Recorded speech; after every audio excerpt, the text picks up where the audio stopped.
ನಮಸ್ತೆ ಫ್ರೆಂಡ್ಸ್. ಇವಾಗ ಸಂಜೆ ಸಮಯ, ಚೆನ್ನಾಗಿ ಮಳೆ ಹೊಡಿತಾ ಇದೆ. ಮೋಸ್ಟ್ಲಿ ಸೌಂಡ್ ಬಿಸ್ ಅಂತ ಕೇಳ್ತಾ ಇರುತ್ತೆ.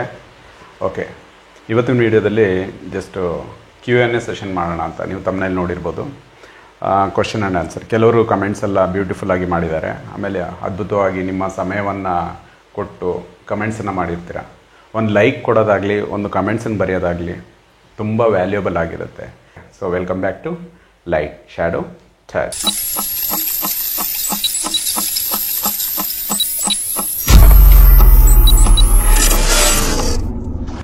ಓಕೆ, ಮೊದಲನೇ ಕಮೆಂಟ್. ಬೆಕ್ಕು ಕಡಿದಾಡಿದರೆ ಏನು ಸೂಚನೆ? ಕಾಮದೃಶ್ಯವನ್ನು ನೋಡುವಂತೆ ಪ್ರೇರೇಪಿಸಿದಂತೆ ಅದೇ ಸಮಯಕ್ಕೆ ಬೆಕ್ಕುಗಳು ಕಚ್ಚಾಡುತ್ತದೆ, ಏನಿರಬಹುದು ಅಂತ ಕೇಳಿದ್ದಾರೆ.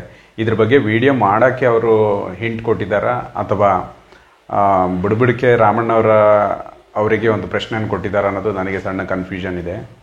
ಬೆಕ್ಕುಗಳ ರೀತಿಯಲ್ಲಿ ಕಾಣುತ್ತೆ ಅಂತ ಅವ್ರು ಹೇಳಿದ್ದಾರೆ. ಬೆಕ್ಕು ನಾಯಿಗಳ ರೂಪದಲ್ಲಿ ಕೆಲವೊಂದು ಎನರ್ಜಿಗಳು ಕಾಣುತ್ತೆ ಅಂತ ಹೇಳಿದ್ದಾರೆ, ಒಂದು ಗೋಸ್ಟ್ ಅಂತ ಹೇಳಿದ್ದಾರೆ. ಸೊ ಹಾಗಾಗಿ ಈ ಕ್ವಶನಿಗೆ ರಾಮಣ್ಣವರೇ ಸಿಕ್ಕಿದಾಗ ಉತ್ತರ ಕೊಡಬೇಕಾಗುತ್ತೆ. ನನಗೆ ಅದ್ರ ಬಗ್ಗೆ ಅಷ್ಟು ಐಡಿಯಾ ಇಲ್ಲ. Anyway, thank you. ಸೆಕೆಂಡು, ನಂದು ಹಳೆಯದು ಗೋಸ್ಟ್ ಕಾಟನ್ ರೋಡ್ ಅಂತ ಒಂದು ವಿಡಿಯೋ ಮಾಡಿದ್ದೆ ಆವಾಗ ಚಾನಲ್ ಸ್ಟಾರ್ಟಿಂಗಲ್ಲಿ. ಆವಾಗ ರೀಚ್ ಇರಲಿಲ್ಲ. ಅಂದರೆ ಇವಾಗಲೂ ಇಲ್ಲ, ಇವಾಗಲೂ ಕಡಿಮೆ ಜನನೇ ನೋಡೋದು. ಯಾಕೆಂದರೆ ಮಧ್ಯದಲ್ಲಿ ನಾನು ಕರೆಕ್ಟಾಗಿ ವಿಡಿಯೋ ಆಗ್ತಾಯಿಲ್ಲ. ಎನಿವೇ, ಆ ಟೈಮಲ್ಲಿ ಒಂದು ವ್ಯೂಸಿಗೋಸ್ಕರ ನಾನೊಂದು ರಿಯಾಕ್ಷನ್ ವಿಡಿಯೋ ಹಾಕಿದ್ದೆ. ಆ ಟೈಮಲ್ಲಿ ಅದಕ್ಕೊಂದು ಕಮೆಂಟ್ ಮಾಡಿದ್ದಾರೆ, ಕ್ಯಾಮ್ರಾ ಕಾಟ್ ರಿಯಲ್ ಗೋಸ್ಟ್ ಅಂದ್ಬಿಟ್ಟು. ಇದು ನಿಜಾನ ಸುಳ್ಳು ಅಂತೇಳಿ ನಾನು ಇದರಲ್ಲಿ ಹಾಕಿದ್ದೆ, ಕ್ಯಾಮ್ರದ ಕಣ್ಣಿಗೆ ಕಂಡ ಗೋಸ್ಟ್ಗಳು. ಸೊ ಅವ್ರು ಹೇಳ್ತಾ ಇರೋದೇನೆಂದರೆ, ನೀವು ಹೇಳಿದ್ದು ಸರಿ, ನಿಮ್ಮ ಎಲ್ಲ video different. Thank you so much. ನಿಮ್ಮ ಚಾನಲ್ ಓಕೆ ಬೆಳಕಾಗಿ ತುಂಬ ಕಷ್ಟಪಟ್ಟು ಬುಡಬುಡಿಕೆ ಸಂಸ್ಕೃತಿಯನ್ನು ಹಾಕಿದ್ದೀರಾ. ಥ್ಯಾಂಕ್ ಯು ಅಂತ ಹೇಳಿದ್ದಾರೆ. Anyway, thank you brother. ನೀವು ಕಳಿಸಿದ್ದಕ್ಕೆ. ಇದು ಯಾರು ಹಾಕಿರೋದು? ಸೀನಾ. Okay, thank you. ಒಂದೊಳ್ಳೆ ಕಮೆಂಟ್ ಇದು. ನೋಡಿ, ಈ ಥರ ಕಮೆಂಟೆಲ್ಲ ನನಗೆ ಬೂಸ್ಟ್ ಮಾಡುತ್ತೆ, ಇನ್ನೂ ವೀಡಿಯೋಗಳನ್ನು ಮಾಡಬೇಕು ಅಂತ ಅನಿಸುತ್ತೆ. ಕಮೆಂಟ್ ಇಲ್ಲ ಅಂದರೆ ಇಂಟ್ರೆಸ್ಟ್ ಇರಲ್ಲ.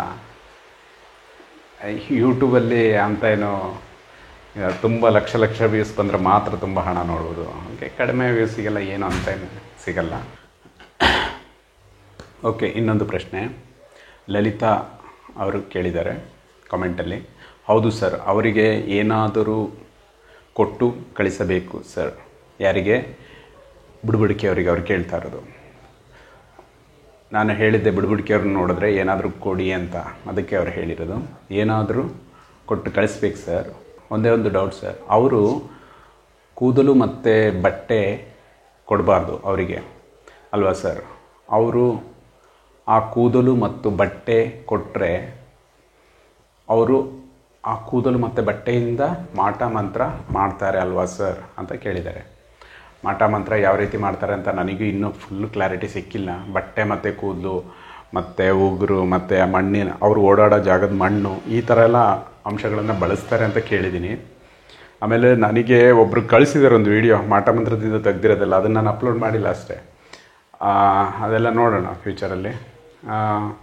ಬುಡಬುಡಿಕೆಯವರು ಇವೆಲ್ಲ ಮಾಡ್ತಾರೆ ಅಂತ ಹೇಳ್ತಾರೆ. ಅವರು ಈಗ ಒಬ್ಬರಿಂದ ಬಟ್ಟೆನ ಪಡ್ಕೊಂಡು ಅವ್ರಂಗೆ ಮಾಡೋ ಅವಶ್ಯಕತೆ ಇಲ್ಲ. ಒಬ್ಬರು ಸಹಾಯ ಮಾಡಿರೋರಿಗೆ ಅವರು ಹಿಂಸೆ ಮಾಡ್ತಾರೆ, ಯಾವ ರೀತಿ ಮಾಟ ಮಂತ್ರ ಮಾಡ್ತಾರೆ ಅಂತ ನನಗೆ ಅನಿಸಲ್ಲ.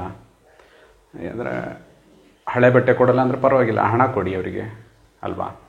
ಹಣ ಕೊಟ್ಟು ಹೆಲ್ಪ್ ಮಾಡಿ, ಅಥವಾ ಅಕ್ಕಿ ದವಸ ಧಾನ್ಯಗಳನ್ನು ಕೊಡಿ, ಅವರಿಗೆ ಒಂದು ರೆಸ್ಪೆಕ್ಟ್ ಕೊಡಿ ಅಲ್ವಾ? ಓಕೆ, ನೆಕ್ಸ್ಟ್ ಕಮೆಂಟಿಗೆ ಹೋಗೋಣ. Thank you ಕಮೆಂಟಿಗೆ.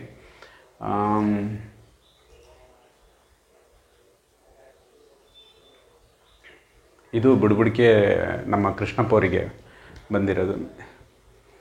The incident happened in Davanagere, Shivakumara Swamy ಬಡಾವಣೆ. ಓಕೆ, ಡ್ಯೂರಿಂಗ್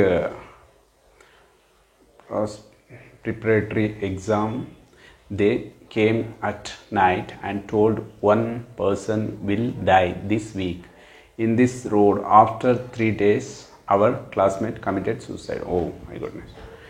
ನೋಡಿ, ದಾವಣಗೆರೆಯಲ್ಲಿ ಬುಡಬುಡಿಕೆಯವರು ಬಂದು ಹೇಳ್ಕೊಂಡು ಹೋದ್ರಂತೆ, ಈ ಬಡಾವಣೆಯಲ್ಲಿ ಒಬ್ಬರು ಸಾಯ್ತಾರೆ ಅಂತ. ಅದು ಹೇಳಿ ಒಂದು ವಾರದಲ್ಲೇ ಒಬ್ಬರು ಸೂಸೈಡ್ ಮಾಡಿಕೊಂಡ್ರು ಅಂತ ಹೇಳ್ತಾರೆ. ಅವ್ರಿಗೆ ಸೂಸೈಡ್ ಟೆಂಡೆನ್ಸಿ ಇತ್ತ ನನಗೆ ಗೊತ್ತಿಲ್ಲ. ಅದಕ್ಕೂ ಇದಕ್ಕೂ ಕೋಇನ್ಸಿಡೆನ್ಸ್ ಆಯಿತಾ ಅಂತಲೂ ಗೊತ್ತಿಲ್ಲ. ಓಕೆ, ಇದೇ ಕಮೆಂಟಲ್ಲೇ ನಾನು ಹೇಳ್ತಾ ಇರೋದು, ಈ ಸೂಸೈಡ್ ಟೆಂಡೆನ್ಸ್ ಎಲ್ಲ ಇದ್ದವರು ನೀವು ಸಹಾಯಕ ವಾಣಿಗೆ ಕಾಲ್ ಮಾಡಿಬಿಟ್ಟು ನೀವು ಕೌನ್ಸಿಲಿಂಗ್ ತೊಗೊಳ್ಳಿ. ಓಕೆ, ಅದು ಆ ರೀತಿ ಬಂತು, ಆಲೋಚನೆ ಬಂತು ಅಂದರೆ ಅದ್ರ ಬಗ್ಗೆ ಒಂದು ಫುಲ್ ವೀಡಿಯೋ ಮಾಡೋಂಥದ್ದೇ ಇದಿದೆ. ಯಾಕೆಂದರೆ ನನಗೆ ಮಾನಸಿಕವಾಗಿ ನಾನು ತುಂಬ ಡಲ್ ಆಗಿದ್ದೆ ಅಂದರೆ ಇದೇ ವಿಷಯಕ್ಕೆ. ನನ್ನ ಒನ್ ಆಫ್ ಫ್ರೆಂಡ್ ಒಬ್ಬರು ಕಮಿಟೆಡ್ ಸೂಸೈಡು. ಹಾಗಾಗಿ ಆ ವಿಷಯನ ಇನ್ನೊಂದು ಸರಿ ಮಾತಾಡ್ತೀನಿ. ಯಾಕೆಂದರೆ ಅಲ್ಲಿ ಹೋದಾಗ ಸ್ಮಶಾನದಲ್ಲಿ ಆಗಿರೋ ಅನುಭವಗಳು ಅವೆಲ್ಲ ಒಂದು ಫುಲ್ ವೀಡಿಯೋನೇ ಮಾಡಬೇಕು. ಅದನ್ನು ನೆಕ್ಸ್ಟ್ ನಾನು ಮಾತಾಡ್ತೀನಿ. ನೆಕ್ಸ್ಟ್ ಕ್ವಶನ್ಗೆ ಹೋಗೋಣ. ನಮ್ಮ ರಾಮಣ್ಣವ್ರ ಬಗ್ಗೆ ಹೇಳಿದ್ದಾರೆ. ರಾಮಣ್ಣವರ ಬಗ್ಗೆ ಒಳ್ಳೆ ಒಪಿನಿಯನ್ ಇದೆ ಸರ್, ನಾವು ಸಹ ಕೇಳಿದ್ದೇವೆ ನೋಡಿದ್ದೇವೆ ಅಂಥೇಳಿ ಸಿದ್ದರಾಮಪ್ಪ ಅವರು ಹೇಳಿದ್ದಾರೆ. Next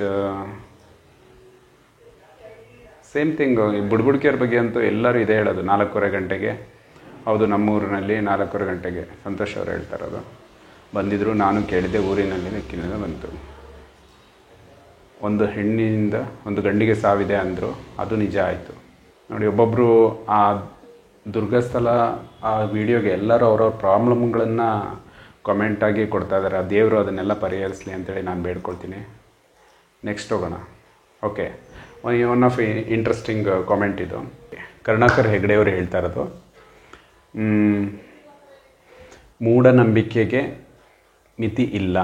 you are promoting this to the gullible public. For him this is profession. ಉದರ ನಿಮಿತ್ತಂ ಬಹುಕೃತ ವೇಷಂ. ಖಂಡಿತವಾಗ್ಲೂ ನೋಡಿ, ಅವರು ಹೇಳ್ತಾ ಇರೋದು, ಕೆಲವೊಂದು ಜನರಿಗೆ ನೀವು ಮೂಢನಂಬಿಕೆಯನ್ನು ಪ್ರಮೋಟ್ ಮಾಡ್ತಿದ್ದೀರಾ ಅಂತ ಹೇಳ್ತಾ ಇದ್ದಾರೆ. ಆದರೆ ಈ ದೇವ್ರ ಮೇಲೆ ನಂಬಿಕೆ ಇಡೋದು ಮೂಢನಂಬಿಕೆ ಅಂತ ನನಗೆ ಅನ್ನಿಸ್ತಾ ಇಲ್ಲ ಅಲ್ವಾ. ಈಗ ನೋಡಿ, ಅವರು ಆ ವಿಡಿಯೋದಲ್ಲಿ ಹೇಳ್ತಾ ಇದ್ದಾರೆ, ಒಂದು ಸರಿ ಬಂದಿರೋರು ಪುನಃ ಬರಬೇಡಿ ಅಂತಲೇ ಹೇಳ್ತಾ ಇದ್ದಾರೆ. ಆ ವಿಡಿಯೋದಲ್ಲೇ ಇದೆ ನೋಡಿ, ಅವ್ರು ಮಾತಾಡ್ತಾರೆ ಗುರುಗಳು. ಇನ್ನೊಮ್ಮೆ ಬರಬೇಡಿ, ನೀವು ಅಲ್ಲಿಂದನೇ ಪ್ರೇ ಮಾಡ್ಕೊಳ್ಳಿ ಅಂತ ಹೇಳ್ತಿದ್ದಾರೆ. ಆಮೇಲೆ ಇಷ್ಟೇ ಹಣ ಹಾಕಿ ಅಂತ ಅಲ್ಲೆಲ್ಲೂ ಇಲ್ಲ. ಎಲ್ಲೋ ಎಂಟ್ರೆನ್ಸ್ ಟಿಕೆಟ್ ಆಗಲಿ, ಪ್ರಸಾದಕ್ಕೆ ಇಷ್ಟು ದುಡ್ಡಾಗಲಿ ಆ ಥರ ಏನೂ ಇಲ್ಲ. ಒಂದು ಸಣ್ಣ ದೇವಸ್ಥಾನ, ಟೆಂಟ್, ಒಂದು ಶೀಟ್ ಹಾಕಿರೋ ಒಂದು ದೇವಸ್ಥಾನ, ದುರ್ಗಾ ಪರಮೇಶ್ವರಿ ಮತ್ತು 2 ಭೂತಗಣಗಳು ದೇವರಿದೆ. ಮತ್ತು ಇನ್ನೊಂದು ದೇವಸ್ಥಾನ ಕಟ್ಟಿಸ್ತಾ ಇದ್ದಾರೆ ಒಂದು ಸಣ್ಣದು. ಅಲ್ಲಿ ಒಂದು ಮಿರಾಕಲ್ ಅಂದರೆ, ಆ ದೇವಸ್ಥಾನದ ಬಾಗಿಲು ಎಷ್ಟು ಸರಿ ಹಾಕಿದ್ರೂ ಕೆಳಗೆ ಬಿದ್ದು ಹೋಗ್ತಿದೆ. ಅಲ್ಲಿ ಬಾಗಿಲು ಬೇಡ ಅಂತ ದೇವ್ರ ಅಪ್ಪಣೆ ಆಗಿದೆ ಅಂತೆ. ಹಾಗಾಗಿ ಬಾಗಿಲನ್ನ ಇಡ್ತಾ ಇಲ್ಲ ಅವರು. ಮತ್ತು ಆ ದೇವರ ಹುಂಡಿ ಎಲ್ಲ ಹೊರಗಡೆನೇ ಇದೆ, ನೀವು ಯಾರು ಬೇಕಿದ್ರೂ ಬಂದು ತೊಗೊಂಡೋಗ್ಬೋದು. ಆದರೆ ದೇವಿನೇ ನಿಮಗೆ ಪನಿಷ್ಮೆಂಟ್ ಕೊಡ್ತಾರೆ. ಅದು ನೀವು ಉದ್ಧಾರ ಆಗಿದ್ರೆ ಉದ್ಧಾರ ಆಗ್ಬೋದು ಅಂತ ಗುರುಗಳು ಹೇಳ್ತಾರೆ. ಅವರೇ ಹೇಳ್ತಾರೆ, ಮತ್ತು ನಾನು ಗುರುಗಳಲ್ಲ, ದೇವರ ಅನುಗ್ರಹದಿಂದ ಅಂತ. ಸಮ್ಟೈಮ್ಸ್ ಇವರು ಹೇಳಿದಾಗೆ ಅವ್ರ ಕೆಲಸವನ್ನೆಲ್ಲ ಬಿಟ್ಟು ಇದನ್ನೇ ನಿಂತಿರ್ಬೋದು, ಸ್ವಲ್ಪ ಹಣ ನೋಡ್ತಾ ಇರ್ಬೋದು. ಅವರು ದೇವರಿಗೋಸ್ಕರ ಅವರು ಮುಡಿಪಾಗಿಟ್ಟಾಗ ಅಲ್ಲಿಂದ ಸಿಗೋ ಹಣದಲ್ಲಿ ಅವ್ರ ಜೀವನ ಮಾಡ್ಬೋದು. ಉದರ ನಿಮಿತ್ತಂ ಬಹುಕೃತ ವೇಷಂ, ಅದು ಸತ್ಯ ಅಂತ ಅನಿಸುತ್ತೆ. ಆದರೆ ಅವರು ಒಂದು ಸಣ್ಣ ದೇವಸ್ಥಾನ, ಎಷ್ಟೆಷ್ಟು ದೊಡ್ಡ ದೊಡ್ಡ ದೇವಸ್ಥಾನಗಳಿದೆ, ಕೆಲವೊಂದೆಲ್ಲ ದೇವಸ್ಥಾನಗಳು ಮುಚ್ಚೋಗಿದೆ. ಇದೊಂದು ಸಣ್ಣ ಜಾಗದಲ್ಲಿ, ಒಂದು ಸಣ್ಣ ದೇವಸ್ಥಾನ ಅವ್ರದ್ದೇ ಆದ ಜಾಗದಲ್ಲಿದೆ. ಆಮೇಲೆ ಅಲ್ಲಿ ಬಹಳಷ್ಟು ಜನ ಬರ್ತಾರೆ. ಅಂದರೆ ಅವ್ರಿಗೇನೋ ಸಿಗ್ತಾ ಇದೆ ಅಂತ ತುಂಬ ಜನ ಬರ್ತಾ ಇದ್ದಾರೆ. ಅಲ್ಲಿ ಬಂದು ಅಲ್ಲಿ ಬೇಡ್ಕೊಳ್ತಾರೆ, ಆ ದೇವಿನ ಬೇಡ್ಕೊಂಡು ಅವರಿಗೆ ಒಳ್ಳೇದಾಗ್ತಾ ಇದ್ದಾಗ ಹೋಗ್ತಿರ್ತಾರೆ ಅಲ್ಲಿ ಅಲ್ವಾ. ದುರ್ಗಾ ಪರಮೇಶ್ವರಿ ದುರ್ಗಸ್ಥಳನ. ಮತ್ತು ನಾನು ಅದನ್ನು ಪ್ರಮೋಟ್ ಮಾಡ್ತಾ ಇಲ್ಲ, ಅಲ್ಲಿಗೆ ಹೋಗಿದ್ದೆ, ಒಂದು ಪಾಸಿಟಿವ್ ವೈಬ್ರೇಷನ್ ಥರ ಅನ್ನಿಸ್ತು, ನಾನು ಒಂದು ವೀಡಿಯೋ ಮಾಡಾಕ್ತೆ ಅಷ್ಟೇ. ನಾನು ಹೋಗಿರೋ ನನ್ನ ಅನುಭವಗಳನ್ನು ನಾನು ಹೇಳ್ಕೊಂಡೆ. ಅಲ್ಲಿ ಯಾವುದೇ ರೀತಿ ಪ್ರಮೋಷನ್ ವೀಡಿಯೋ ಆಗಿರಲಿಲ್ಲ. ಅಲ್ಲಿ ಅವರಿಂದ ಏನೇ ದುಡ್ಡನ್ನು ಪಡೆದಿಲ್ಲ, ಅವರು ಹೇಳಿಲ್ಲ ವೀಡಿಯೋ ಮಾಡಿ ಅಂತ. ಸೊ ನಾನು ಅಲ್ಲಿ ಹೋದೆ, ನಾನೊಂದು ವೀಡಿಯೋ ಮಾಡಿದೆ ಅಷ್ಟೇ. ಓಕೆ, ಈಗ ನಾನು ಪ್ರಮೋಟ್ ಮಾಡೋದ್ರಿಂದ ಬಿಡೋದ್ರಿಂದ ಯಾರ ನಂಬಿಕೆನೂ ಕಮ್ಮಿ ಜಾಸ್ತಿ ಆಗಲ್ಲ. ಓಕೆ, ಕೆಲವರು ಆ ದೇವಸ್ಥಾನಕ್ಕೆ ಹೋಗಬೇಕು ಅನ್ನೋರು ಕೆಲವರು ಹೋಗಿ ಬರ್ತಾರೆ ಅಷ್ಟೇ. Anyway, thank you. ಒಂದು ಒಳ್ಳೆ ಕಮೆಂಟನ್ನು ಹೇಳಿದ್ದೀರಾ ಹೆಗಡೆ ಅವರೇ, ಥ್ಯಾಂಕ್ ಯು. ನೆಕ್ಸ್ಟ್ ಕಾಮೆಂಟಿಗೆ ಹೋಗೋಣ. ನೋಡಿ, ಅದೇ ದುರ್ಗಸ್ಥಳಕ್ಕೆ ಎಷ್ಟು ಜನ ಇನ್ನೊಂದು ಕಳಿಸಿದ್ದಾರೆ ನೋಡಿ. ಯಾರು? ಮುರಳಿ ಎಂ ಅವರು. ದುರ್ಗಸ್ಥಳ ಸಾಕ್ಷಾತ್ ಅಮ್ಮ ನನ್ನ ಮೈಯಲ್ಲಿ ಬಿಳಿ ಮಚ್ಚೆಗಳು ಗುಣ ಆಶೀರ್ವಾದ ಮಾಡುವ ಅಂತೆಲ್ಲ ಬೇಡ್ಕೊಂಡಿದ್ದಾರೆ. ಈಗ ನೋಡಿ, ಇನ್ನೊಂದು ಪ್ಲೆಸಿಬೋ ಎಫೆಕ್ಟ್ ಅಂತ ಕೇಳಿದ್ದೀರಾ. ಪ್ಲೆಸಿಬೋ ಎಫೆಕ್ಟ್ ಅಂದರೆ ಒಂದು ನಂಬಿಕೆ ಇಟ್ಟಾಗ ಆ ನಂಬಿಕೆ ಪ್ರಕಾರನ ಕೆಲವೊಂದು ನಡೆದೋಗುತ್ತೆ. ಪ್ಲೆಸಿಬೋ ಎಫೆಕ್ಟು ಈಗ ಕೆಲವೊಂದು ಸರಿ ಮೆಡಿಸನ್ನು ಏನೂ ಕಂಟೆಂಟ್ ಇಲ್ಲ ಅಂದ್ರೆ ಅದರಲ್ಲಿ ಮೆಡಿಸನ್ನಿಂದು ಆ ಮಾತ್ರೆ ತಿಂದಾಗ ಆ ರೋಗ ವಾಸಿ ಆಗುತ್ತೆ. ಸೊ ಅದು ಸಹ ಪ್ಲೆಸಿಬೋ ಎಫೆಕ್ಟ್ ಅಂತ ಹೇಳ್ತಾರೆ. ಆ ರೀತಿಯೂ ನಡಿಬೋದಲ್ವ. ನಂಬಿಕೆ ಇಟ್ಟವರಿಲ್ಲ ಅಂತ ಹೇಳಿದಾರಲ್ಲ ಹಾಗೆ. ಓಕೆ, ಇನ್ನೂ ಬಹಳಷ್ಟು ಕೆಲವೊಂದು ಒಳ್ಳೊಳ್ಳೆ ಕಮೆಂಟ್ಗಳಿದೆ. ಎಲ್ಲ ಕಮೆಂಟ್ಗಳಿಗೂ ನಾನು ಆನ್ಸರ್ ಮಾಡೋಕ್ಕಾಗಿಲ್ಲ. ತುಂಬ ಜನ ಕೆಲವರು ನಂಬರ್ಸನ್ನು ಕೇಳ್ತಾಯಿದ್ರು. ನನ್ನ ನಂಬರು ಈ ಚಾನೆಲ್ನ ಅಬೌಟ್ ಮೀ ಸೆಕ್ಷನಲ್ಲಿದೆ ನನ್ನ ನಂಬರು. ಅದನ್ನು ಅಲ್ಲಿಗೆ ಬರೋರು ಮಾತ್ರ ನನಗೆ ಕಾಲ್ ಮಾಡಿದ್ರೆ ಸಾಕು ಅಂತ ನನಗೆ ಅಲ್ಲೇ ಹಾಕಿರೋದು. ನಾನು ಚಾನಲ್ ಕೆಳಗೆ ನಂಬರ್ ಹಾಕಿಲ್ಲ, ವೀಡಿಯೋದಲ್ಲಾಗಲಿ ನಂಬರ್ ಹಾಕಿಲ್ಲ. ಓಕೆ, ಅಬೌಟ್ ಮೀಯಲ್ಲಿರುತ್ತೆ. ಕಾಲ್ ಮಾಡಿ, ಆದರೆ ಮೆಸೇಜ್ ಮಾಡಿ ಫಸ್ಟು. ಸುಮ್ಮನೆ ಕೆಲವರು 4:15ಗೆಲ್ಲ ಕಾಲ್ ಮಾಡ್ತಾಯಿದ್ದಾರೆ, ಬೆಳಗ್ಗೆ 4:15ಗೆ, ಮಿಡ್ ನೈಟು, ಹಾಗೆಲ್ಲ ಕಾಲ್ ಮಾಡಬೇಡಿ. ಒಂದು ಟೈಮಿಂಗ್ಸು, ಇಲ್ಲಾಂದ್ರೆ ಒಂದು ಮೆಸೇಜ್ ಮಾಡಿ. ನಾನು ನೋಡಿದಾಗ ಫ್ರೀ ಆದಾಗ ನಾನು ಕಾಲ್ ಮಾಡ್ತೀನಿ. ಮತ್ತು ಬುಡ್ಬುಡಿಕೆ ಅವರ ನಂಬರ್ ನನ್ನ ಹತ್ರ ಇಲ್ಲ. ಬುಡ್ಬುಡಿಕೆ ಯಾವ ರಾಮಣ್ಣ ಆಗಲಿ ಕೃಷ್ಣಪ್ಪ ಆಗಲಿ ಯಾರ್ದು ನಂಬರ್ ಇಲ್ಲ. ಆದರೆ ಬುಡ್ಬುಡಿಕೆ ಕೃಷ್ಣಪ್ಪನ ಜೊತೆ ಒಂದು ಸರಿ ಸ್ಮಶಾನಕ್ಕೆ ಹೋಗಿ ವಿಡಿಯೋ ಮಾಡೋ ಪ್ಲ್ಯಾನ್ ಇದೆ. ಅದು ಯಾವಾಗ ಅಂತ ನನಗೂ ಗೊತ್ತಿಲ್ಲ, ಪವರ್ ಕಟ್ ಆಯಿತು. ಓಕೆ, ಹಾಗಾಗಿ ಬುಡ್ಬುಡಿಕೆ ನಂಬರ್ನ ಯಾರು ಕೇಳಬೇಡಿ. ಅವರಿರೋ ಊರು ಯಾವುದು ಹನುಮಂತಾಪುರ ಅಂತ ಯಾರೋ ಕಮೆಂಟ್ ಮಾಡಿದ್ದಾರೆ, ನನಗೂ ಗೊತ್ತಿಲ್ಲ ಎಲ್ಲಿ ಹನುಮಂತಾಪುರ ಅಂತ. ಅದು ಅಂತರಗಟ್ಟೆ ಅನ್ನೋ ಪ್ಲೇಸ್ ಹತ್ರ ಬರುತ್ತೆ, ಅಷ್ಟಂತೂ ಗೊತ್ತು. ಹನುಮಂತಾಪುರನ ಅಲ್ಲಿ ಸಿಗುತ್ತೆ ಅಂತ ಗೊತ್ತಿಲ್ಲ. ಓಕೆ, ಅಲ್ಲಿ ನೀವು ಟ್ರೈ ಮಾಡ್ಬೋದು. ಯಾರೊಬ್ಬರು ಡಾಕ್ಯುಮೆಂಟ್ರಿ ಮಾಡಬೇಕು, ಅವರ ನಂಬರು ಅಥವಾ ಅಡ್ರೆಸ್ಸು ಕೊಡಿ ಅಂತ ಹೇಳಿದರು. ಖಂಡಿತ ಡಾಕ್ಯುಮೆಂಟ್ರಿ ಮಾಡಿ, ನನಗೆ ತುಂಬ ಇಷ್ಟ. ಮಾಡಿದ್ಮೇಲೆ ಲಿಂಕ್ ಕಳಿಸ್ಕೊಡಿ, ನಾನು ನೋಡಿ ಅದರಿಂದ ಏನಾದರೂ ಕಲ್ತ್ಕೊತೀನಿ.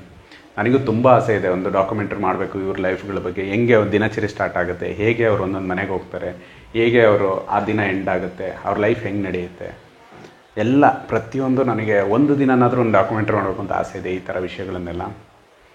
ಆಮೇಲೆ ಇನ್ನು ನೆಕ್ಸ್ಟ್ ವೀಡಿಯೋದಲ್ಲಿ ನಾನು ಈ ಮೊಟ್ಟೆ ಇದೆಯಲ್ಲ, ಮೊಟ್ಟೆಯಲ್ಲಿ ಮಾಟ ಮಂತ್ರ ಮಾಡ್ತಾರಲ್ಲ, ಆ ಥರದೊಂದು ವೀಡಿಯೋ ಸಿಕ್ಕಿದೆ. ಅದು ಒಂದೊಂದು ಎಕ್ಸ್ಪೀರಿಯೆನ್ಸ್ ಇದೆ, ಅದನ್ನು ನೆಕ್ಸ್ಟ್ ವೀಡಿಯೋದಲ್ಲಿ ಮಾಡ್ತೀನಿ. ಇದು ಜಸ್ಟ್ ನಾನೊಂದು ಕಂಟೆಂಟ್ ಇಲ್ಲದೆ ಅಲ್ಲ, ತುಂಬ ಕಂಟೆಂಟ್ ಇದೆ. ಇವತ್ತು Q&A ಸೆಷನ್ ಹಾಕೋಣ ಅಂತ ಹಾಕ್ತಾಯಿದ್ದೀನಿ. ಮೋಸ್ಟ್ಲಿ ಇದನ್ನು ಭಾನುವಾರಕ್ಕೆ ಅಪ್ಲೋಡ್ ಮಾಡ್ತೀನಿ. ಇವತ್ತು ಶನಿವಾರ ಅಪ್ಲೋಡ್ ಮಾಡೋಕ್ಕಾಗಲ್ಲ, ಭಾನುವಾರ ಅಪ್ಲೋಡ್ ಮಾಡ್ತೀನಿ. ಸೊ ಫ್ರೆಂಡ್ಸ್, ನಿಮಗೆ ಈ ಚಾನಲ್ನ ಹೊಸಬ್ರು ಯಾರಾದರೂ ಬಂದಿದ್ರೆ ಸಬ್ಸ್ಕ್ರೈಬ್ ಮಾಡಿ. ಆಮೇಲೆ ವೀಡಿಯೋಗಳಿಗೆ ಹೊಸ ಹೊಸ ಸಜೆಷನ್ಸ್ಗಳು ಕೊಡಿ, ಹೊಸ ಸಬ್ಜೆಕ್ಟ್ ಹೆಂಗೆ ಮಾಡಬೇಕು ಏನು ಅಂತ ಸಜೆಷನ್ ಕೊಡಿ, ಯಾವ ವಿಷಯದ ಮೇಲೆ ವೀಡಿಯೋ ಮಾಡಬೇಕು ಅಂತ. ಆಮೇಲೆ ನಿಮ್ಮೂರಲ್ಲಿ ಯಾವುದಾದ್ರು ವಿಶೇಷವಾದ ದೇವಸ್ಥಾನಗಳು, ವಿಶೇಷವಾದ ಪ್ಲೇಸು, ಆ ಥರ ಏನಾದರೂ ಇದ್ದರೆ ತಿಳಿಸಿ. ಎಲ್ಲ ಕಾಮೆಂಟ್ ಮಾಡ್ತಾಯಿರಿ. Okay, negative or positive comment ಮಾಡಿ. ಬಾಯ್.